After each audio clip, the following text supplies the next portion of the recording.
All right. So, class, for today's lesson, I shouldn't have worn this shirt today. I look like I'm in jail. This is a high visibility work shirt. People use them on construction sites, but it's kind of good that I look like I'm in jail because I'm about to tell my YouTube story. I've been wanting to tell this story for a long time.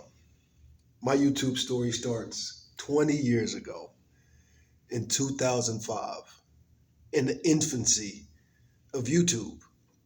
And the reason I said it's good I have a jail shirt on, because I was actually locked up at the beginning of my YouTube story. YouTube, I believe it started in 2005. I know I was introduced to YouTube in 2005 while I was in prison. I was serving up the rest of my sentence for a robbery case that I caught when I was 18 years old. When I was 18 years old, I was a very different individual. First and foremost, I was still a kid. But it doesn't matter if you're a kid, especially when you're a man in America. America has a serious problem. Our criminal justice system is horribly broken. And unfortunately, we have something in America known as the prison or the school to prison pipeline. This is a very real thing. Some people might tell you that it's not real, but unfortunately, it's very real. Everything I'm about to say is 100% true, and I don't want you to take my word for it. I'm making this video because I want you to read and research for yourself, which will be very easy nowadays because of my favorite search engine, YouTube. Now, in 2005, there was no such thing as a YouTube. Well, it was. It was a brand new site. It was amazing.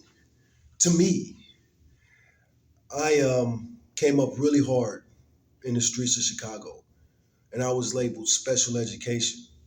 Technically, I'm retarded.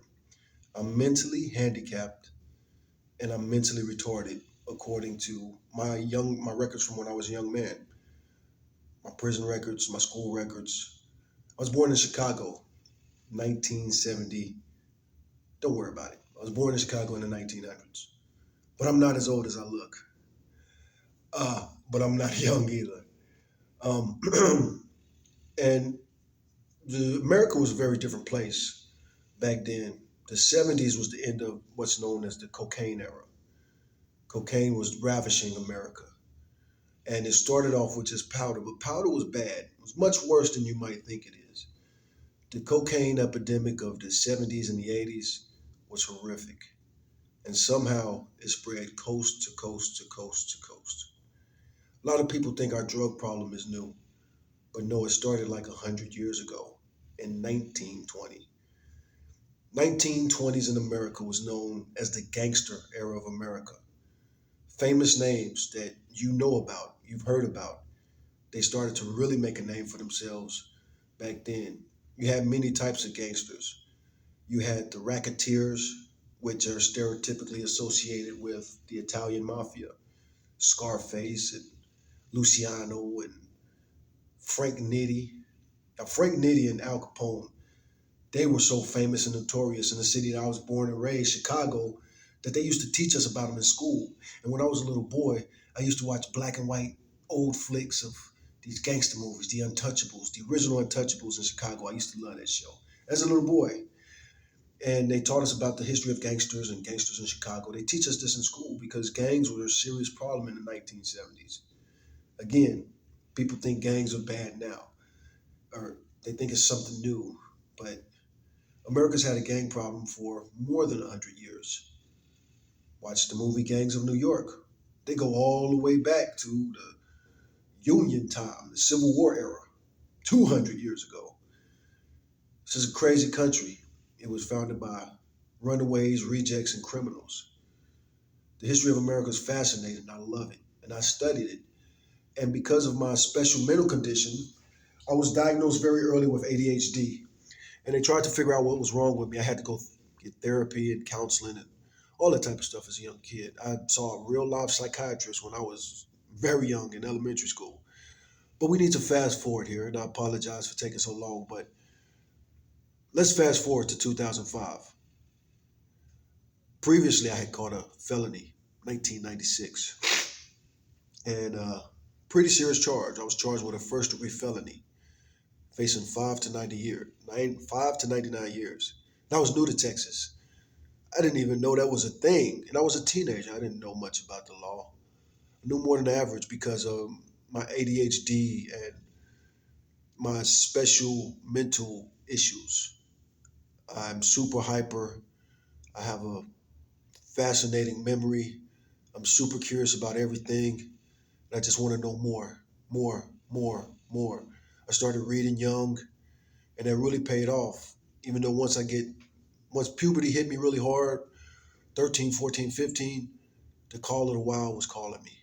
And I just wanted to run around and have fun and chase adventure and excitement and be free. And that was another gangster era of America. The 90s, that was the gangster rap era. And that music was music to my soul. I was a big Tupac fan. I bought his debut album before it came out. I pre-ordered Tupacalypse Now. 100% true. While I was still in Chicago. Ever since a nigga was a seed, only thing promised to me was the penitentiary. So put in the comments if you want me to talk about the prison pipeline, the school to prison pipeline, and my particular journey. But right now, we're going to get back to my YouTube story. So when I went to jail, I already liked reading, and now I had no freedom. So now I could read and read. When I was running the streets, I hardly ever slept. I just ran around all day.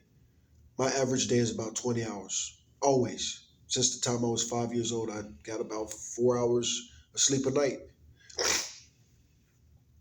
And so when I first go to jail, I started reading. I've gotten in a lot of trouble in jail and in prison. Did a lot of fighting, stereotypical thing. Depending on what stereotypes you heard, because there's some weird ones out there. But anyway, I spent a lot of time in lockdown, and now I can read. And when you're in lockdown, even if you don't have no money, you can get a Bible. You can always get the Bible. Because did you know that the word penitentiary comes from the word penance century? So like the word penance, as in like the religious term, to make penance, to make it up to God if you make a mistake. Penance entry. Because the first prisons in America and jails were made by religious organizations. These were places where they would punish monks and other criminals who had committed crimes on the church. Back in the early days of America, punishment was crazy. They used to do something called the stocks, where they lock you in this wood thing and you had to sit in the sun for hours, blistering up and everything. And torture. People used to get whipped. Anybody could get whipped in most jurisdictions.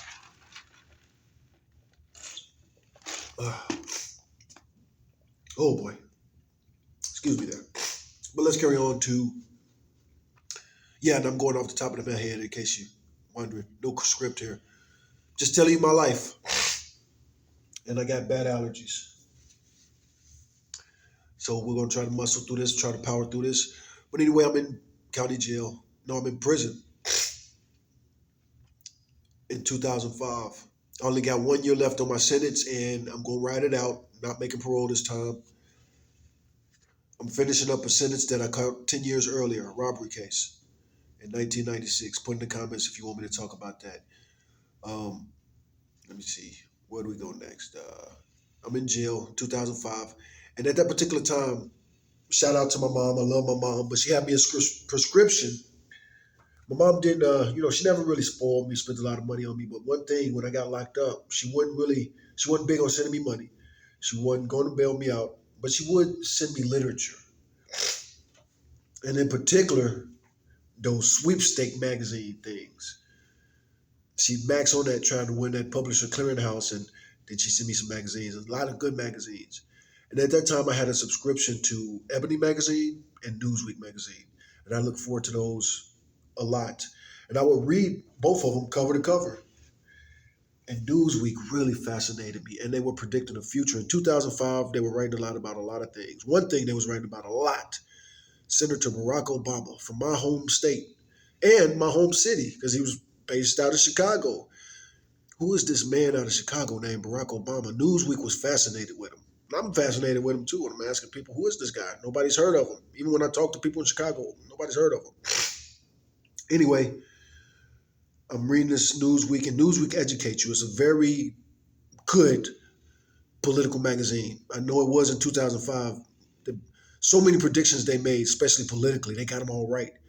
They were writing in 2005 that Barack Obama would be the first black president, and nobody believed it. They certainly didn't know that it was going to happen as soon as 2008. Newsweek didn't even call it as soon as 2008. They just said he's going to be the first black African-American president. Everybody was expecting to serve up his 6 years as a senator, but he didn't even do that. Served 2 years as a senator, bam. But anyway, I'm reading about YouTube, and I'm excited. Because one thing growing up in Chicago, the part of Chicago I'm from, it was so much violence in the 80s and the 90s. People talk about how dangerous it is now. Go look at the numbers from the 80s and 90s. Compare them to today or any time. But it was insane. Murders, murders, murders, thousands of murders a year. And the media never talked about people in my neighborhood that got killed or people that I knew. And it was just fascinating to me. Like nobody from the hood is ever on the news for getting killed. Not even WGN, not even our own news. But WGN was the first one to start reporting on poor people, actually putting the pictures up like Our Lives Matter. But anyway, reading about YouTube, and I'm excited because it's like the news is always, in my opinion, the news and the media has always been deceptive and they're racist. They demonize black men. And then they talk about our communities all day, every day, but they don't talk about what it's really like here. They make us all seem like caricatures out of some ghetto movie or something. Make everything New Jack City and everybody's Nino Brown or a crackhead. What about the guy in the neighborhood that's a plumber or the coaches or the teachers or the regular people? They never talk about that. We had good times, but even good times focused on extreme poverty in the projects when the projects were mostly poor people, no, all poor people. Anyway, I'm excited about YouTube. The truth is going to be in the palm of the hands of the average citizen. I was excited about YouTube, super excited about YouTube. And I started talking to everybody about YouTube. So all of 2005, YouTube. 2006, have you heard of YouTube? 2006, I get out. Then I log into YouTube for the very first time. If anybody here was on YouTube back in 2005, you know the first time you ever created a YouTube account, and you know why. Because they tricked us with them old fake thumbnails. You want to see this? Log in. You log in, you're like, wonk, wonk. So I created my first YouTube account, Diego DonJuan. Didn't do nothing with it, because we didn't do nothing with it back then. Who makes YouTube videos? Nobody. Only people who make YouTube videos are the weirdos from the beginning. Who was the first big YouTuber? This kid named Fred. He was a young school kid, but he played this character that was even younger. He pretended to be an 8-year-old boy, and he'd be like, I'm Fred. He used to do stuff like that, and he was going viral. And I didn't get it, but he didn't make content for me. I'm a ex-convict in my 30s. Nobody's even thinking about us on YouTube. Anyway, fast forward 2006. I'm working. I'm better get out of prison. I'm in my 20s. And I got released from prison when I was 28. So I'm out of prison, been locked up for over 3 years. So now I got to grind, get back on my feet. And right before I went to prison that last time, I got my CDL. Shout out to George W. Bush, Compassionate Conservatism, Project Rio. They helped me get my CDL way back then. And so now I have a path to freedom. And it's hard. It's harder than a lot of people think. Over the coming years, once I get out of prison, people would actually be jealous of me. Oh, they pay for you inmates to get da da da da. Oh, you got a CDL because you're a convict? Oh, you got an HVAC certification? Not knowing that we got to pay for a lot of this stuff, man. And it's not easy. It's competitive. Not every inmate that signs up for that stuff gets it. So I get my CDL. I'm out of prison. I'm working hard. My first few trucking jobs out of prison were very low paying wages, close to minimum wages they could get for me to be driving commercial vehicles. And they're horrible. I'm a garbage man. I'm helping this company in a city that I've never been to build a brand new company. And they're not paying me very well. And then they start hiring other people and paying them more than me. And I got to train these people.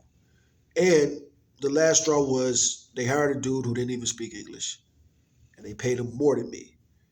And I had to train him. And I had to make up for he couldn't speak English. So if there was something special with the customer, I got to do it. So I'm doing extra work. And I'm getting frustrated. And the other trash company in town was trying to recruit me for months. And I've been ignoring them. So anyway, I go to them. Now it's 2008. I hadn't really done much with my YouTube. I'm watching it. I'm learning about it. I'm still fascinated by it, but I'm just a garbage man, ex-convict. And they hate me on YouTube. A couple of first popular YouTubers, they don't like me and I don't like them. I think they're weirdos and they think that I'm a thug. So I become the first thug of YouTube. And I'm not trying to be a thug. I'm trying to get my life together. But just the way I am, it rubs these internet nerds the wrong way. I'm just as nerdy as them, but I'm a different kind of nerd. I'm a prison nerd. It's different. And they just not liking me and I'm not liking them. And I'm talking my talk and they don't like it. And then there's this one YouTuber who's really weird. And his audience and his crowd are really weird too. And I'm making fun of them. And this is the first time I run across a YouTuber with a ferocious, insane following. And they just, attacking me. But I ain't scared. And I get in trouble. Death threats and all kind of things. And I don't make no death threats. I'm an ex-convict and I live in Texas. I ain't finna play no games like that. I've been locked up for threats. So, no, I'm not threatening nobody on YouTube. Not nothing illegal. And then I learned a lot more and more. I learned a lot while I was in jail, and I'm learning YouTube policies, which change more and more over time. So in 2008, the Great Recession hits. I get laid off. And I'm an ex-convict. The day I got laid off, so this is the Great Recession of 2008. Started for me in August of 2008. I get my pink slip. That company did recruit me, and it was a good company, and I got paid good, real good. I did my job good. And something happened. My company got bought out. I don't know the policies yet. I think I could say it. Well, definitely could say the company I work for, Allied Waste. I could say that because they don't exist anymore. I used to work for Allied Waste. They got bought in 2008, and everybody got laid off. Eventually, I was in the first wave, which was a gift and a curse. I didn't want to be laid off, and I had a kid on the way. I was not scared just because I don't get scared a lot. And even when I do get scared, I got to think about how to not be scared. So I'm laid off and I got to figure out what I'm going to do. Anyway, I get with this company, this direct selling company, this multi-level marketing company, this internet company. And now I'm getting involved in sales, internet sales. And, it kind of works out. My son's mother was very educated and she wanted to return to work. And she just wasn't raised like I was. I was raised in the hood around a bunch of babies. I knew how to change diapers by the time I was 8, probably younger. So raising our baby was so easy for me, and it was so hard for her. So when I got laid off, it was a few things. She was ready to go back to work, and 2, she wanted a break from. She wasn't trained to be a mother like this. Even if she was going to be a mother, her thinking is, I pay for a nanny, and we were young. We weren't young as normal people. I'm 30, she's 25, and she's very educated, and we're smart. We're both very smart. We're both nerds in our own way. So anyway, this is perfect timing. I got a pink slip and a severance package. I'm getting employment, plus I got a big check. I got a severance package, benefits, all kind of stuff. And I'm encouraged to take my time to look for a good job. The whole reason for the benefits was to make sure that I didn't drop in economic status, because where I'm at now, I'm a taxpayer. If I fall a couple levels down, now the tax has to pay me. The tax system pays me. And I want to be a working man. I like this middle class stuff. I work hard for it, but it's worth it. So anyway, I'm taking my time looking for a job, but I'm also doing this multi-level marketing thing and this internet marketing thing, and I'm selling websites, and I'm going around knocking on doors, making flyers, tapping into some of the stuff I learned as a kid in Chicago, as a hustling kid in Chicago. I learned sales as a kid, legal sales, not just what you guys are thinking, but I was really selling things legally. And I got good at it. And I worked with my mom. She was a professional door to door saleswoman. And I worked with her and the company and some of the first black millionaires in Chicago. I learned from them. I was studying under them. And I'm very hyper. No wonder I love Tupac. Tupac will wake up in the morning, leave the house, and chase life. And that's what I was used to. That's how I was. So always, I'm always doing a lot. Even on school days, I do a lot. And I learned sales and hustling and all kind of stuff. Put in the comments if you want me to talk about hustling as a kid in Chicago and what that meant for me. But anyway, back in 2008, laid off, baby, woman that I'm in love with. We live together. We have a family. We have a home. And we both have nice cars. Our kid is doing great. And this is working out great. We got a boy. And he's loving it. I'm loving it. Teaching my boy everything and how to walk and talk and living life. It's crazy, even though I'm laid off. And I got this business that I'm working. And I'm nerding out. Already been trained in computers in jail many years ago when I first started going to jail. This has happened in the county jail. Got computer certificates. And I was always fascinated with computers, even before. I had a friend. I used to go to his house when we was in high school. And he had no other friends but me. And that's how we made friends. They would try to pick on him. This is when I first moved to Texas. He was a white ginger, and I'm a black dude. He's the only ginger in school. I'm the only black kid in school. And they started to tease him, and I was like, y'all need to stop that. Because I know y'all thinking that y'all gonna mess with me next. So, and I'm fresh from Chicago when that was happening. So it's like, you fight him, you walk up behind him and thump your ear, I'm gonna walk up behind you and thump your ear. And I'm encouraging him to learn how to fight and all that. So stand up for yourself. Let these people put you down just because you look different. We're all human. And we got close, and he taught me a lot about computers. He was one of the nerds. He'd break them down, put them back together, like back in 94, 93. So I've always been with computers, messing around, studying. I'm a reader too. Read the Bible cover to cover when I was 18. But anyway, it's 2008. I'm laid off, doing this hustle. And one of the main parts of my hustling is recruiting people who say they want to make money. Because if you want to make money, join our team and I'll teach you everything I know and we'll make money. And the real way to make money here is to get people under you that make money. Just recruit a bunch of people that don't do anything. They pay a monthly fee, but that monthly fee is low. I'm in the program. I'm worried about how rich people, I'm not worried about rich people. I'm worried about how poor people could get rich. So I'm even targeting poor people. And it just wasn't working. These poor people, they don't want to really do nothing. They say what they want, but they don't do what they need to get what they want. So I start going after the middle class. I'm recruiting them. Same issue. They gung-ho, they want to do it. They don't do it.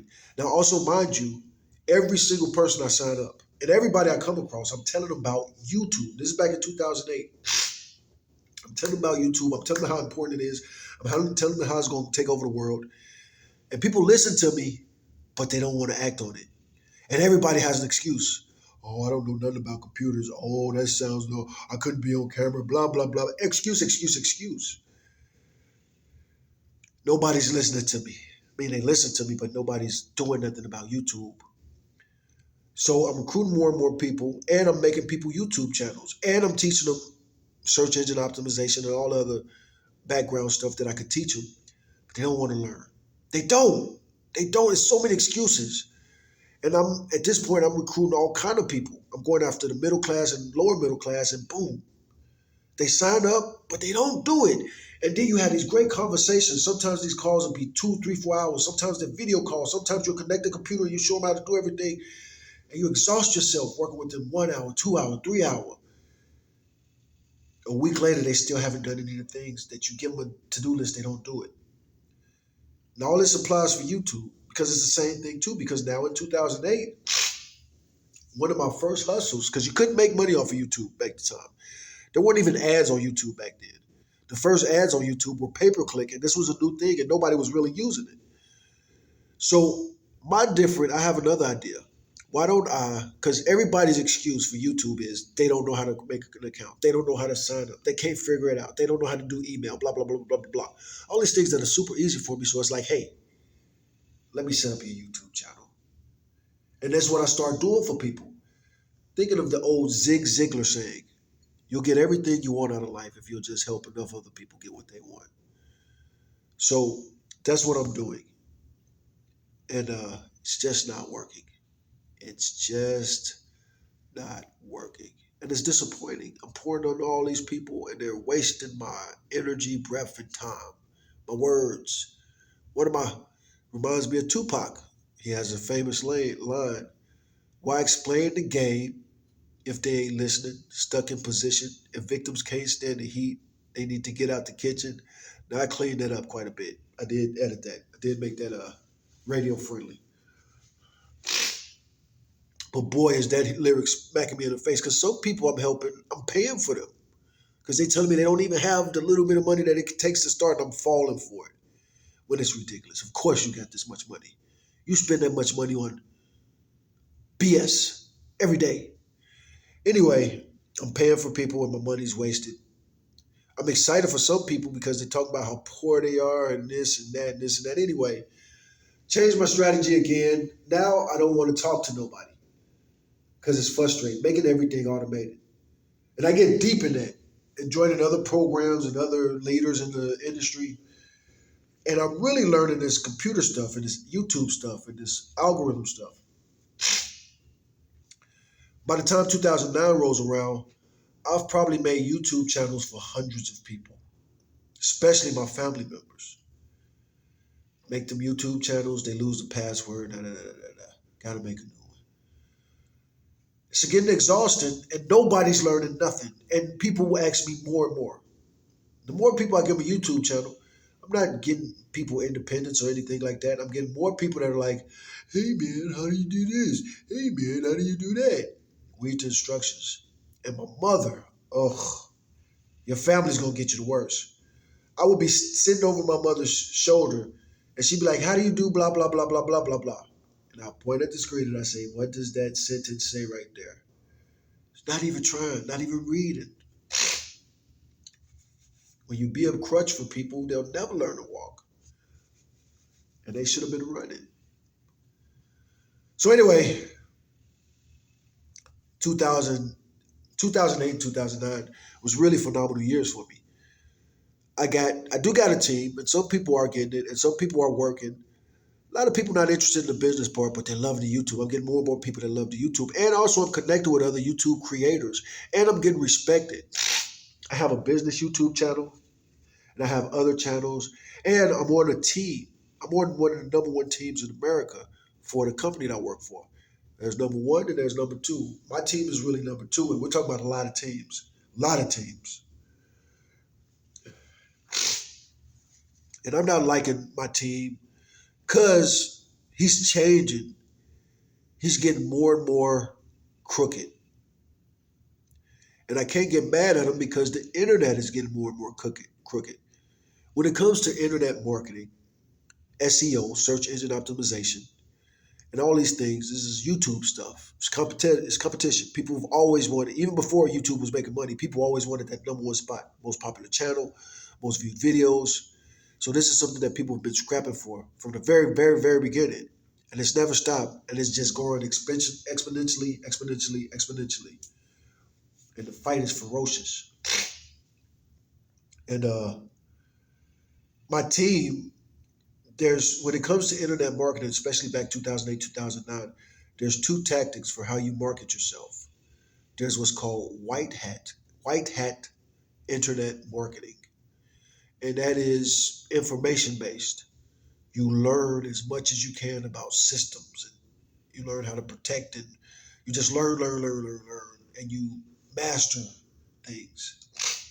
And that's what you're supposed to do as an internet marketer. Then there's black hat internet marketing tactics. Now, back then, all this stuff was new and underground. And it's, for instance, popular back then. Fake thumbnails, things like that. It's a thumbnail of one thing, usually beautiful women, sometimes even nude women. And you click on it, and it's not what you clicked on. Rick Roll was something that was new back then. You click on a video, it's 2 or 3 seconds of what you thought it'd be, and then never gonna give you up, never gonna if you worked on the internet all the time, boy, you hated that song. But anyway, 2009, 2000, so 2008 really is when I started giving up on YouTube because the black hat stuff was just working. It's working, it's getting popular. Everybody's doing it. As a matter of fact, let's look at one of my more popular channels that I got locked out of way back then. Let's pause this for a second. Well, no, we got to do this real quick. So,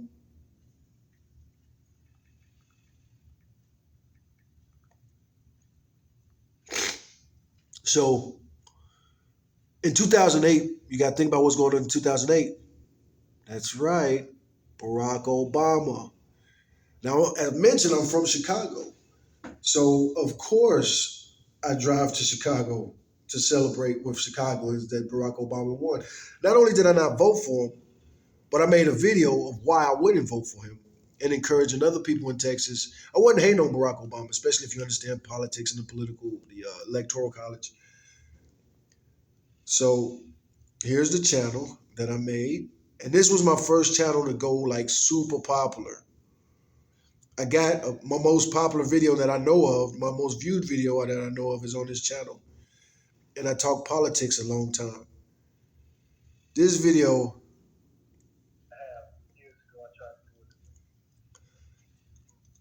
so this video published on October 9th, 2012, entitled Why This Black Man Can't Vote for Barack Obama. Now, I recently cut my dreadlocks off, but look at me there. 2012. Black don't crack, huh? It look like me, don't it? Still look like me. I'm shaved. This is really, really gray. I got a lot of gray hair, and you could tell. But I definitely look freaking younger in this video. Bad glare and everything in there. But anyway, that's not on this channel. That's on the channel that I'm locked out of. And hopefully I can talk to YouTube and get control of that channel again because that channel was a mission. When I get to Chicago to celebrate Barack Obama's victory, my full-time job is internet marketing and recruiting people and teaching them how to make money online. And now I'm back in Chicago. So I started walking the streets in 2008, interviewing everybody. My first question is, who is this guy Barack Obama that I've been reading all about and just won the presidency? They say he's from here. Where? What do you know about Obama? So I'm walking around and interviewing people. I had a pretty nice camera, especially for the time. Interviewing people on the streets, and this is going on this YouTube channel that I'm locked out of. My most popular YouTube channel. Like I said, I'm locked out of. I would love to get control of this again, but my brother who passed away a few years ago, he probably did something to get us locked out, trigger some security warnings, because by the time these videos came out in 2012, I think. Yep, October 9th, 2012, this video. And so 2012 and 2013, 2014, by the time that rolled around, I had helped way too many people make YouTube videos. And YouTube is something completely different now. It's a mega site. Everybody's using YouTube. Everybody knows something about YouTube.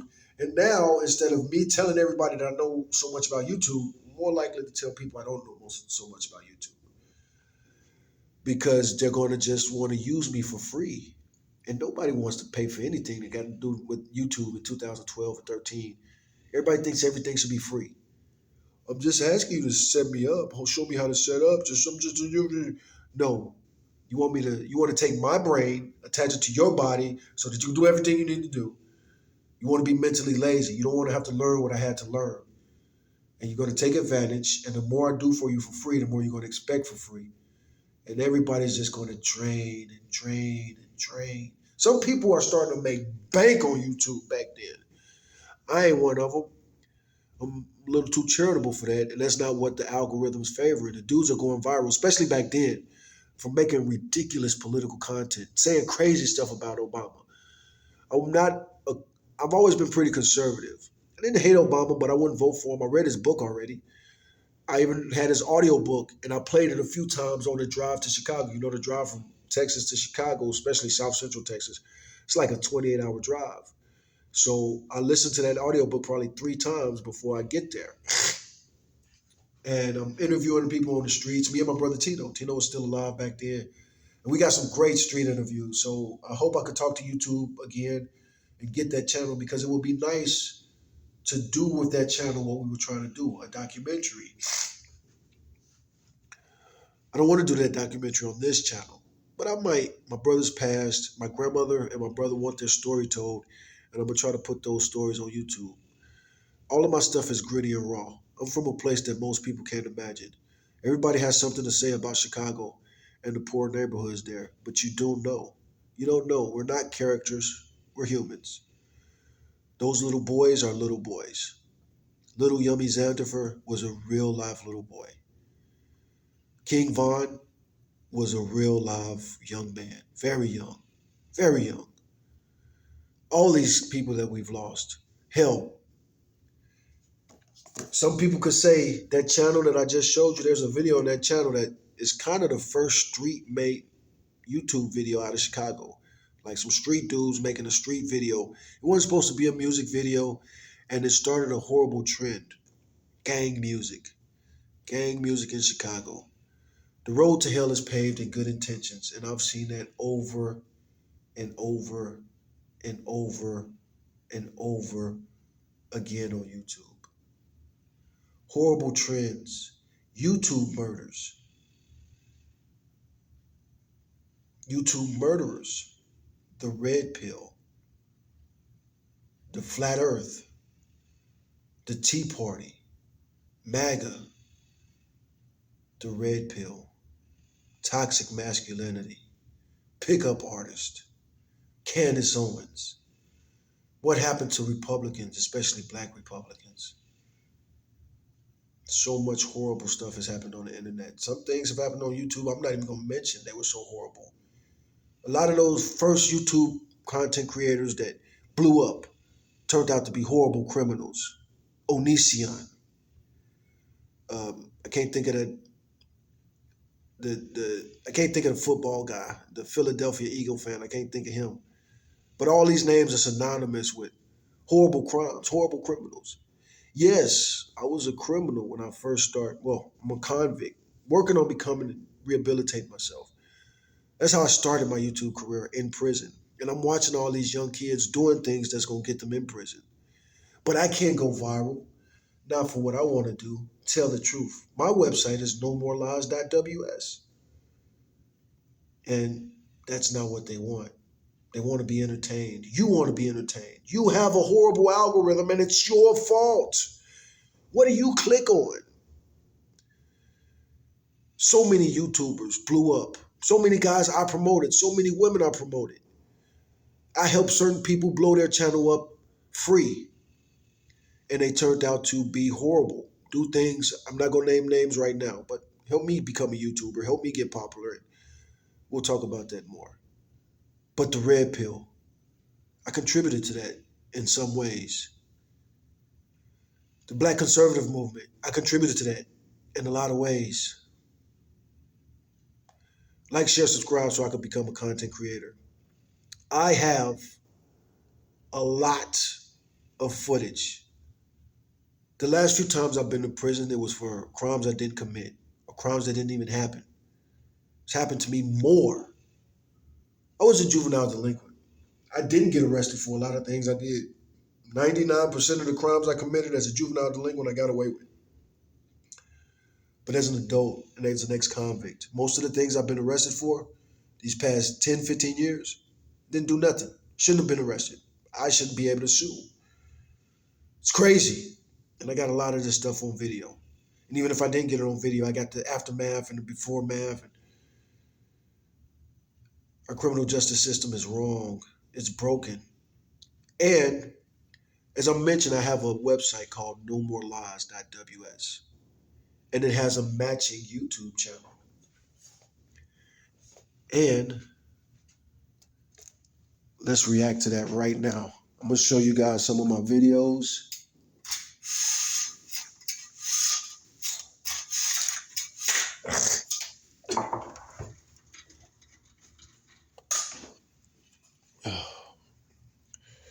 I'm going to show you guys some of the videos from, like I said, I have a website called nomorelies.ws. I haven't worked on my website. I got a lot of websites, and I haven't worked on them in many, many years. If you click on most of my websites, they'll say under construction. But I need to get back on that. But I've been a truck driver for most of this time. And as a truck driver, especially a truck driver like me, driving 60, 70, 80 hours a week. So, let's see.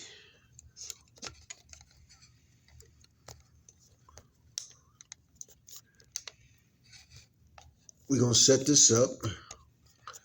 Watch some of my videos from, these are very interesting. I'm going to react to some of my videos that I've made over the years. This is going to be on my nomorelies.ws YouTube channel. And I really want to talk to somebody on YouTube, and I want to get a hold of my 3 YouTube channels. When I got locked up since making a lot of these channels. And like I said, I got a lot of false charges and BS. And when I was locked up, some of these people would work on my websites and they would lose me access to them. Now this website, I haven't really tried real hard to reclaim it, but I haven't really worked on the internet a lot. So we're going to go to it through Safari here. And we're going to type in No More Lies WS, just WS. And that's going to, oh, I'm not connected to the internet. Let me pause this real quick. All right, so we're back. Typed in No More Lies WS in YouTube and the videos that I want to talk about. And this is what's so crazy, man.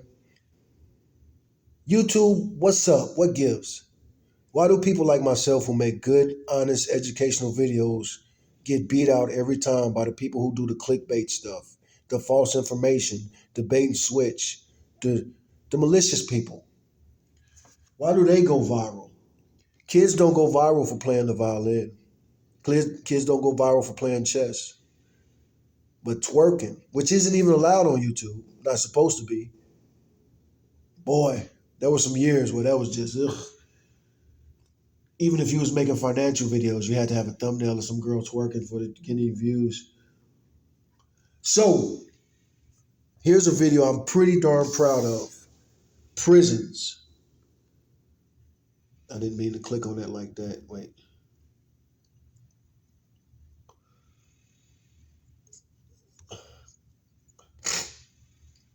We're going to make a cue. We're gonna play that one last. We're gonna play a little piece of that one. We're gonna play a little bit about this because we're gonna talk about this real quick. Again, this is my YouTube story. These are the things I cared about. My activism.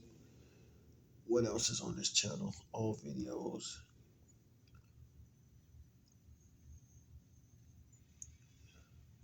Okay, prisons. Prisons versus school.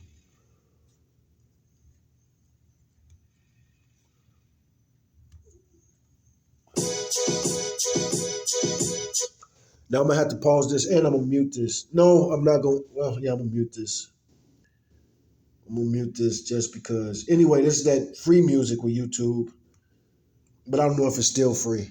This was uploaded many years ago. Let's see. This was also uploaded. I think it was 2012. No, 2010. So this video is even older. June 24th, 2010. In 2008, over 7.3 million people were on probation, in jail, or prisons, or on parole. 3.2% of all U.S. adult residents, or one in every 31 adults. I'll just try to read it as it goes along. I won't pause it no more. If I don't get to read it, I won't read it. But this is all factual.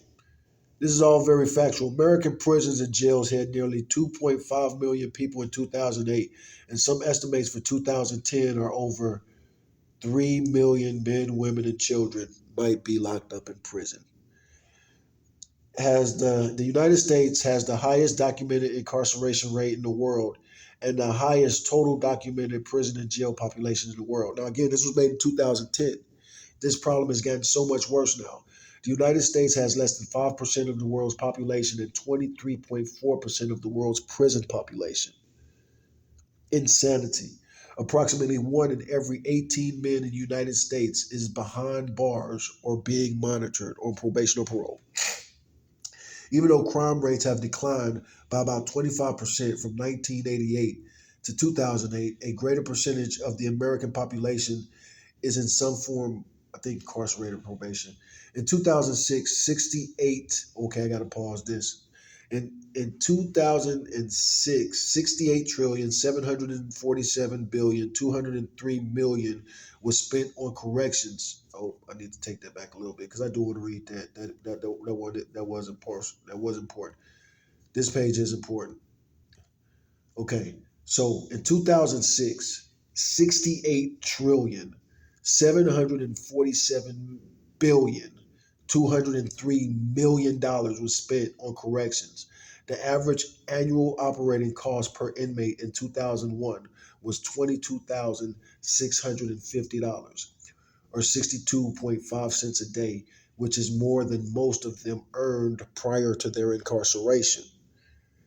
And this was back in 2006 and 2001. It's 2025. That number's way higher now. You know it. Nobody wants to listen to me, man. I told you so. Imagine what it is now. That's right. In 2006, corrections cost America 68.75. Cost 68 trillion. Might as well say $69 trillion. Imagine what now. That's right. In 2006, corrections cost America. Can we invest more in our solutions than we spend on our problems? This is me politicking way back then. Housing the approximately 500,000 people in jail awaiting trial who cannot afford bail costs $9 billion a year.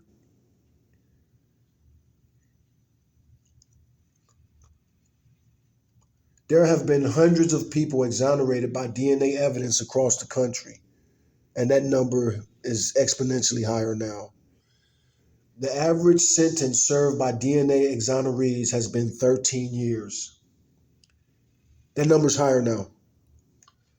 At least 17 death row inmates had DNA prove their innocence. 17 people almost were killed by the government. They were innocent. America cannot afford to keep doing things the same way.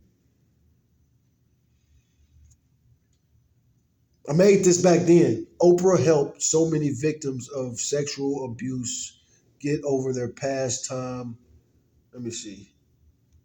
This was like Oprah. Okay, so back then, she didn't have a TV channel, but she was making a new TV channel. And she had a contest where people could win a TV show. And I was trying to win a show called America's Second Chance. Anyway, let me see. Oprah, will you be the first to stop saying you must not have been convicted of a felony? It's a good video with it's a pretty good video with a very good punchline, and I stole Barack Obama's line. Watch it yourself. It's on youtube.com/no more lies WS. What else are we gonna watch on this channel? It doesn't matter because I made that back in 2010 and it has 938 views. And it's proper. Right tags, right SEO, right script written in there. Not so much. I wasn't really trying to get this viewed by a lot of people. But it's decent. It should have more views than that. But nobody searches prisons versus schools. Nobody cares about that stuff. Okay, what else we gonna watch on this channel? Your profile might attract pedophiles and predators. The truth about crime in the United States of America. I gotta unmute this. Mainstream media distorting facts and underreporting the news. Now we Okay, so we are gonna play this video. Because I warned you people back in 2010, but nobody watched this video. This video has 3,000 views. It's been up for 14 years, 3,000 views. And this is the truth about crime. Watch how I analyze this stuff. And I'm starting this one from the beginning. I don't know how much I'm gonna play it. I'm definitely not gonna play it all because it's a 10-minute video and I do a lot of reading legal stuff. So I'm definitely not gonna play all that. People on YouTube definitely don't want you to read legal stuff, especially back then. It was bad enough when we only had to worry about the mainstream media distorting facts and underreporting the news. Now we also have to stomach left-wing and right-wing zealots polluting the airwaves with propaganda disguised as news. Here we'll be going over the real facts about crime in the United States. And for the purpose of this video, we'll be using statistics and data from 2008 because, of course, 2010 isn't even over yet. And data from 2009 is still being analyzed. In 2008, there were about 304 million people in America. About 242 million were white, about 39 million were black, and about 17 million would be considered other. To look at that in a chart, about 13% were classified as black, and those who were classified as white, 81%.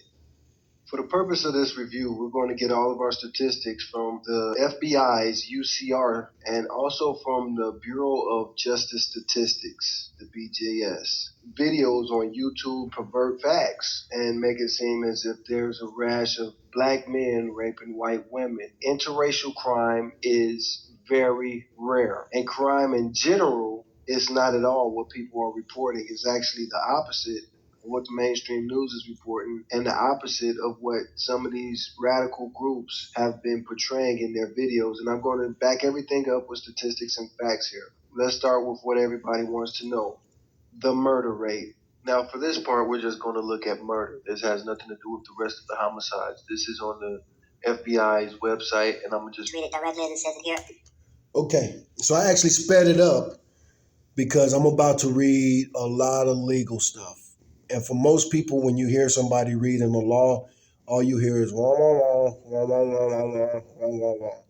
So we're going to skip past me reading all of that because now I know you YouTube audience do not want that type of stuff.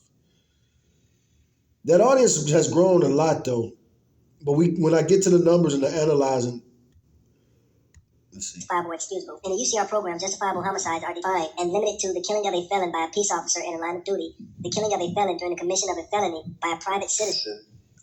As far as just the murder victims, there were 14,180 total murders, just murders. Remember, we went over that chart, so this doesn't include certain things like justifiable homicides, things that are in that other figure that made up that 16,000 number. There were a total of 14,180 murders. The vast majority were males, 11,059 and 3,078 were female. For the white population, almost half of the murders in the country were white, 6,830. Now, I do got to pause it here because you would have had to read that and you might not have read it. But most Hispanics count themselves as white. This was back in 2010. The Hispanic designation really wasn't a serious thing back then. So, and that's something that I point out. Hispanics are kind of mixed. Hispanics and white are mixed together. So when it says 6,860, that's all Hispanics, all whites, well, all white Hispanics. Some Hispanics, even back then, wouldn't put white on their paper. They did have a checking. You could check Hispanic was something that you checked, but it was considered an ethnicity and not a race. What race are you? Are you white, black, or other?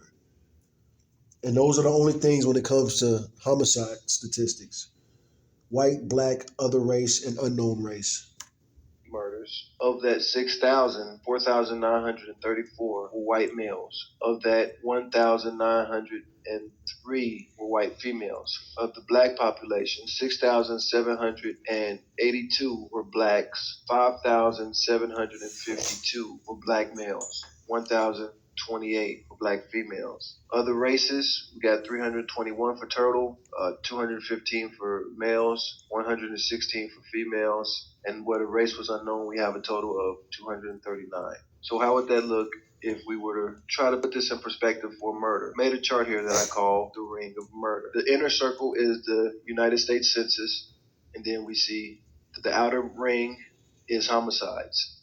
So blacks made up 13% of the population, but they made up, again, nearly half. They both equaled 48%.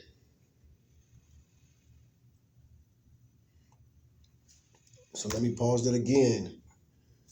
This outer ring is all the murders in the United States in 2010. 48% of every murder victim in America was white. White Hispanic, white Anglo, white Aryan, white people, and white Hispanics. 48%, 6,838 murders, the victims were white. 6,782 of the murder victims were black. Both of those are 48%. 560 or 4% is other. So the white murder rate is 2.82. So out of every 100,000 white people, 2.82 were murdered in 2008. We got 13% of the population here making up 48% of the murders. And then you have 81% of the population. Now at the bottom, I don't know if you notice at the bottom, but I'm breaking it down for every black demographic. So the black murder rate total, all black people all together. So this is just all black people. The black murder rate, so the murder rate for white people is out of 100,000 residents, 2.82 will get murdered. Out of 100,000 black Americans, 17.38 are murdered. They both equaled 48%. Just teenagers alone. Now, this is back in 2010. I don't know what this is. Like, share, subscribe. Help me become a YouTuber so I can do the numbers for 2024. Doing this video took me 3 months because I did it all by myself. Nobody would help me. I had to do a lot of research, a lot of editing, and a lot of... Doing a video like this by yourself in 2010 is harder than you might think, especially when you want it to be 100% factual, knowing that the white supremacist groups online are coming for you because they was out of control. That's the main reason I was making this video. This MAGA crap, this red pill crap, this Russian disinformation crap, this Russian divide and conquer thing from RT, it was already coming. It was in its infancy, but they were good. They had a good YouTube channel and they were making good propaganda. And they was already trolling. Crazy. Nobody really noticed it. And guys like me who were ringing an alarm, we were just screwing ourselves by ringing an alarm because the only people attention we're really getting are the people that we're reporting and telling on. The white supremacist armies, online armies from all over the world. So just black teens, the murder rate is 21.5. So you got to take that number and multiply it by 7 and some change just for our teenagers.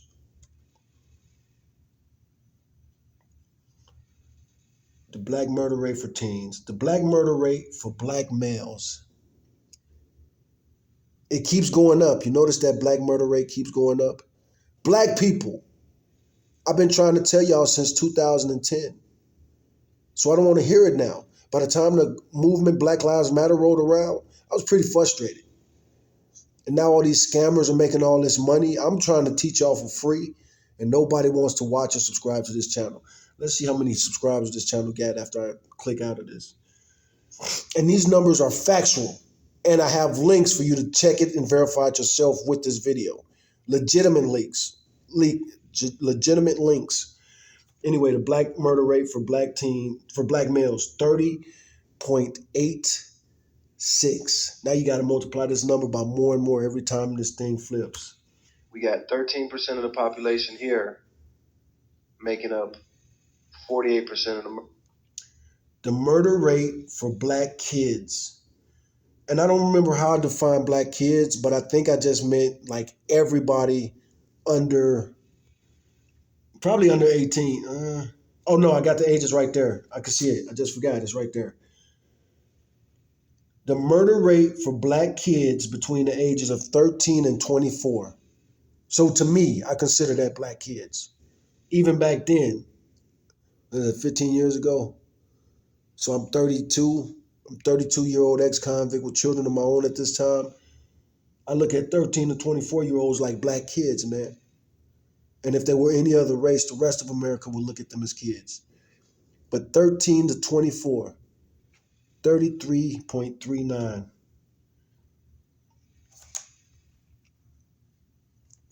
How many times you got to multiply it by that? 33.39 versus 2.82. This is why they say Black lives don't matter. I'm not mad at Black Lives Matter, but again, frustrated. You guys paid all that money to these scammers. And what did they do? Do we have a channel? I have an idea for black channels that I've been working on for many, many years. The book I want to write is called What Mama Couldn't Teach Me, Hard Lessons from a Hard Life. Support a brother, man. And then you have 81% of the population here making up 48% of the murder. And 6% of the population. The black murder rate for black teens, just ages 17 to 19. Just ages 17 to 19. This is just counting the murder rate for black Americans between the ages of 17 and 19. That's the hot spot. Some of these numbers get hotter and hotter, and that's why I'm doing these groups separately. This was back in 2010, and people want to talk to me now about the epidemic. This is all I wanted to talk about. This is all Tupac wanted to talk about because it's so fucking crazy, man. What is wrong with you people? 17 to 19, 36.94. Figured out ways to not get murdered. Let me take that back, if I was to break this down even, and 6% of the population figured out ways to not get murdered as much. And if I was to break this down, the murder rate for black collegiates, so black people between the age of 20 and 24. If you're in 2010, if you were black, the murder rate for those between the ages of 20 and 24, 45.12. That's topping war zones. More, it will be impossible to read on most monitors, especially when we look at groups like black males, which make up around 6% of the total U.S. population, but 41% of the murders. For example, black males 20 to 24 are less than 1/2 of 1% of the total population, but with over 1,000 murders, they're nearly 10% of murders. And the numbers are even more contrast when we look at even smaller groups like black males ages 17 to 19, which are about 1/4 of 1% of the total U.S. population, which is technically. Even if you assume all 178 female murders were black females, that would still be 591. Black males just between the age of 17 and 19, that's more than all males and female murders for every other race combined. It is a fact that black teens made up over half of all murders, even though they are outnumbered 10 to 1. And these charts are from the 0% of the population, yet they account for 5% of the Listen to total the way I murders. say that too. And yet they account for 5% of 1% of the total U.S. population, which is technically 0% of the population, yet they account for 5% of the total murders, and for 1% of the total. Even more contrast when we look at even smaller groups like black males ages 17 to 19, which are about 1/4 of 1% of the total U.S. population, which is technically 0% of the population, yet they account for 5% of the total murders. And for black youths ages 20 to 24, we have a situation where a very small percentage of the population, less than 1% to be exact, account for over 10% of the total murders. When we compare data on offenders, these numbers are staggering, man. How come this video has no views? It's factual. It was plenty of videos going viral saying the opposite was true. They were lying about crime statistics. And now some of those liars are super rich with networks. I tried to stop this MAGA stuff the entire time. I got kicked off of Twitter for fighting white supremacists because they say they're not real. But I got plenty of evidence of that, even on this channel. Ooh, I'm going to show y'all something else that I made. I want to go and show you this. You know, this is running long, but we're talking about my YouTube story, and this is a 20-year story. So if you're still here, thank you. This is for several reasons. Commonly, in murder cases, there can be more than one person convicted of a single murder. Okay, this is a very important thing. I'm going to let this video ride for a little while. It's only 10 minutes, so I'm going to shut up and just check this out. For several reasons. Commonly, in murder cases, there can be more than one person convicted of a single murder. Also, black male on offenders and victims, we see that there are more offenders than victims. This is for several reasons. Commonly, in murder cases, there can be more than one person convicted of a single murder. Also, black males are about 4 times more likely to be prosecuted as co-defendants in murder cases. Oftentimes, when the offenders are black, 3 or more individuals are tried and convicted of a single murder. So when we see that there are more black offenders here than white offenders in Table 3, it doesn't necessarily mean blacks are responsible for more of the murders. Again, this data is based off of information obtained by law enforcement only. Determination of... I also have suggestions on how to solve the problem back then, because Obama wasn't doing shit, supposedly from Chicago. In this particular year, Chicago was the most deadly city in America, and Obama didn't talk about it. The young people started calling Chicago Chirac. Now, I'm pausing it right here so I can read this. Suggestion to lower crime rates. Suggestion number 1. High schools should teach current laws to some extent, especially in areas that have high arrest rates. It's pretty foolish to keep passing stricter laws to fight crime when there's no way to publicly educate those the laws will impact the most. At the very least, tell them the top 10 crimes previous students are incarcerated for, and about cases where guys get big time or the death penalty. If young people actually knew the real penalty for crimes, the crimes committed by them would surely decrease. But it's hard enough for lawyers and judges to keep up with current laws, let alone America's youth. Once a child has been arrested, it is usually the first time they will learn anything about the justice system. So again, that middle part right there, and just in case I didn't write that well, I didn't say that well, but what I'm saying is the top 10. So if there's a school and there's a lot of arrests in that school, tell those kids at that school what most of the kids are getting arrested for, so that they could be educated about it, know something about it. Could not be included in annual reports, especially in the instance of murder, because in many cases, the actual trial dates can be years after initial arrest. There's no statute of limitation for murder cases, so murders can be acted upon many years after the actual occurrences. So even though in about 1/3 of the murder investigations, officers were not able to obtain basic information on the suspect, such as age, sex, or race of the offenders, those cases can be closed in the future. Moving on to Table 6, we'll find many more details. These are the cases where officers were able to obtain good information on many of the murders. Of the 6,782 murders where the victims were white, law enforcement agencies were able to gather specific data in 3,643 of the cases, which is about 53.3%. Of the 6,782 murders where the victims